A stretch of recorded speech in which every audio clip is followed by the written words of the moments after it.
4th and goal to go to the 2. 34 seconds left to go in the ball game. This is the play right now. Takes the snap. Targeted goes in. Targeted all alone. And the quarterback keeps. Wow, what a call. Nobody touched him.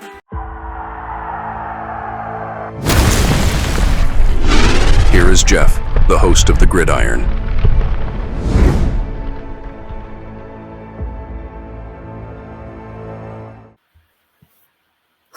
He's at the center of attention, and I don't mean center meaning his football position. I mean he's he was the one so far the really embarrassing.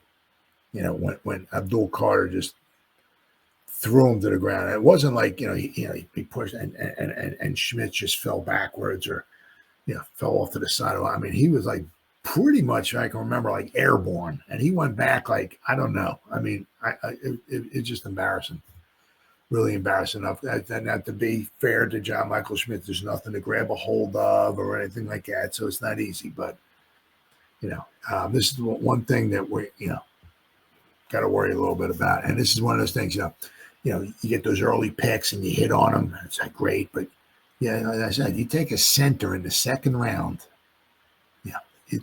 Well, we got our center for the next 10 years. We should be good to go.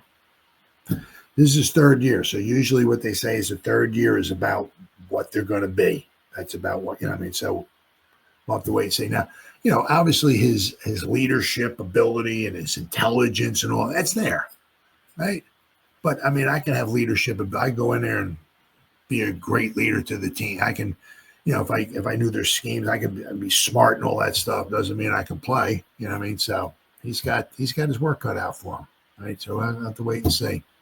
It'd be a shame if we have to go out there and try to bring in another center. But so far he's been a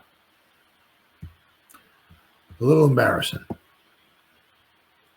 Giants veteran couldn't be having a worse training camp, and it's time to panic. This is from G-Men HQ. Matt Sidney wrote this here. Things are going from bad to worse for JMS. Let's hope Gabriel can help him out a little bit. But the Giants were hoping year 3 would be the breakout for John Michael Schmitz. They may want to start preparing for year 4 or a different center altogether. The early reports out of camp aren't just disappointing. They're exactly what you'd expect from a player who hasn't figured it out in 2 years. Pads aren't even on yet, and while we're all tired of overreacting to July reps, Schmitz already looks like he's losing ground fast. It's starting to feel less like something and more like confirmation. Schmitz was already skating on thin ice after 2 underwhelming seasons, not even a week into camp, and it looks like he's testing just how thin it can get. John Michael Schmitz is completely unraveling at the worst possible time. Oof. Now, this is what I saw, is one of the videos I saw. Let's start with what Abdul Carter did to him. The rookie linebacker tossed Schmitz aside on Thursday in what can only be described as not safe for work. Carter lined up on the inside and just bull rushed JMS onto a different field, literally. I mean, he went flying.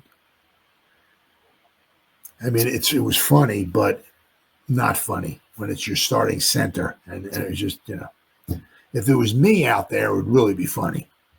But when it's your starting center, he threw him out of the frame so easily and clearly shook his confidence moving forward.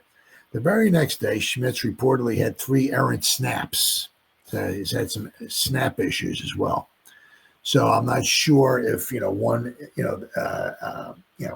maybe underwhelming as far as the blocking has affected his snaps, because one thing he was supposed to do, he has that snap that he has that he holds like the top of the ball, and it usually supposed to be just as smooth as silk going back. Well, he apparently had a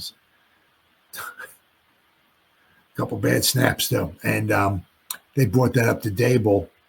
Dable didn't really chastise him or anything like that when I think he was talking to the media, but he said, yeah, we can't have bad snaps. So don't know. Let's see. So he had the 3 errant snaps, which are 3 too many for a guy in his 3rd year, especially one who's seemingly regressing with each passing season. Here's what Ryan Dunleavy of the New York Post reported. So Ryan Dunleavy wrote, John Michael Schmitz had about 3 errant snaps today. One day after Abdul Carter put him in a blender. Pads aren't on yet. Too early for any any type of alarm, shall we say. But as I said before camp started, no jobs should be handed out on draft status this year. That they do have Greg Van Roten as show more. Oh, here we go here we go here. Greg Van Roten does have center experience, so you got to keep that in mind. So that's going to be something interesting to keep an eye on if GVR starts getting some first team snaps at center, because quite possibly GVR may not get a starting role on the front 5, possibly. But I'm sure he's going to be one of the guys, one of the extras that the Giants do keep. But he does have center experience. So it's hard to argue JMS deserves the benefit of the doubt. Schmidt's camp has been brutal, but the leash should be short anyway. He's been a bottom-tier center since the day he got his first start. He's given up 11 sacks and 58 pressures in his first 2 years with inconsistent play in both the run and the passing game. There's been minor improvement, but it's still not enough. And that's the problem. If this is the getting better version of John Michael Schmitz, what's this thing supposed to be? It's hard to get worse, so improving should be a given. So with Schmitz slipping, the door's pretty much wide open for someone else to step in at center and might already be on the roster.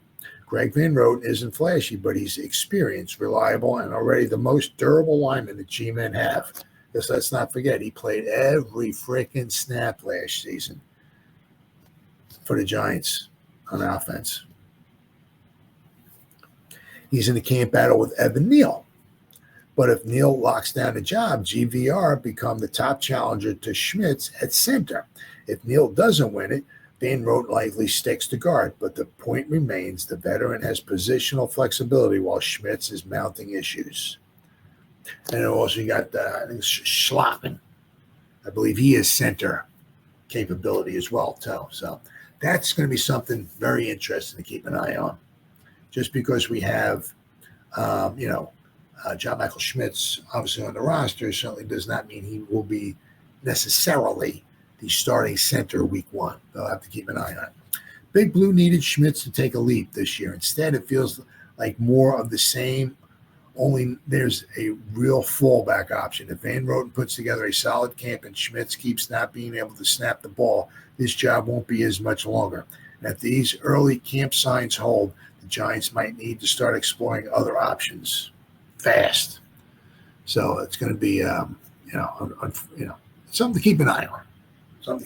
But I mean, that center snap, I mean, once again, I can't say because, I've never been a professional athlete or nothing, but sometimes like you get, who was it? I can't remember who it was. There was, certain ball players but there was a catcher. I like the Mets. Catcher for the Mets. I can't remember. John Stearns. There was somebody. Might have been John Stearns. He had a big collision at home plate. Can't remember what year it was, but then he developed where he couldn't throw the ball back to the pitcher. He had a hard time. He would get the ball, he'd catch the ball, and he would like pump it a couple times, then he could throw it back to the pitcher. Sometimes you get all of a sudden one thing goes wrong. Maybe what happened with John Michael Schmitz, and all of a sudden something so simple, like just flicking the ball back, something you've done thousands of times, right? With the greatest of ease. You don't even think about it. It's like driving a car or whatever. right? You don't even think about it. You just do it. Automatic. You just do it. Same thing with the catcher. Catches it, just flips it back to the pitcher. Catches it, just flips it back to the pitcher. All of a sudden you got to start thinking about it, whatever, I mean, you see some of these guys. One of the things with, obviously, one of the big problems, right, is that if you got somebody on first base, right, you catch the ball and you gotta pump it 2 or 3 times before you throw it back to the pitcher because you're worried about where you're going to throw the ball at you. And the guy at first just takes second base. He could probably walk down to second base if he wanted to, right? So that's something to keep an eye on,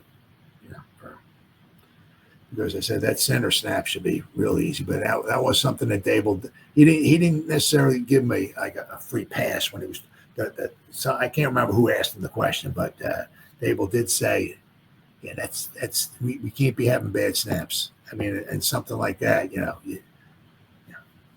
a drive killer. You get a bad snap it over Wilson's head or on the side of him or something like that. You wind up losing like 10 yards or something on one play. Kills the drive. So, fortunately, John Michael Schmitz is somebody we have to keep an eye on. Let's hope he gets out of this funk. Hopefully, everything's okay and all of that. But that's why it's so important to hit on those draft picks, especially those. I'm not saying you got to hit on a 7th round pick, but once again, you draft the center in the 2nd round. I'm not saying he's got to be a Hall of Famer or not, but you draft the center in the 2nd round, you have visions upon this guy. Just plug and play. And we'll see you in 10 years, brother. Maybe you want to retire after 10 years. Well, you let us know, right? But so.